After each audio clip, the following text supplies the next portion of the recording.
Директорката на Државниот архив Наташа Котлар Трајкова била разрешена од функцијата која извршуваше 1 година и 4 месеци.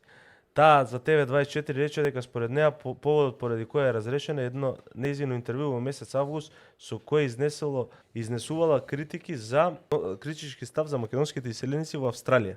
На кратко, полош и поопасен од јавниот предавник е тајниот издајца.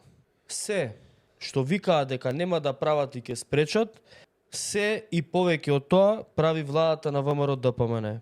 Учебниците за 5 и 6 одделение треба да не ги одобри Бугарија. Нашите учебници за 5 и 6 одделение принтани и направени од оваа влада, од Весна Јаневска и од Христијан Мицкоски, сега се носат на одобрување, треба да ни ги одобри Бугарија.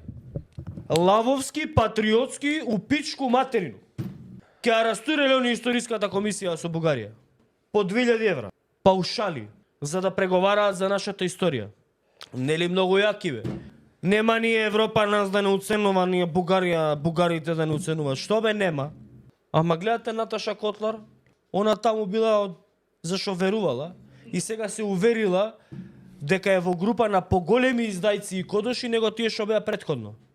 Овие наместо да го спречат тој процес на бугаризација, кој што го вика, овие го продлабочуваат и легитимираат. Бидејќи ако претходната влада наводно го почнала процесот на бугаризација, оваа требаше да го спречи и наместо да го спречи, го продолжува и го продлабочува, тоа значи дека го легитимира.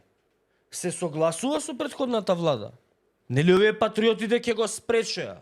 Кој ќе го спречи? Божонката со бугарски пасош? И пола влада што се со бугарски пасоши, тие ќе го спречат ова? Ајде бе.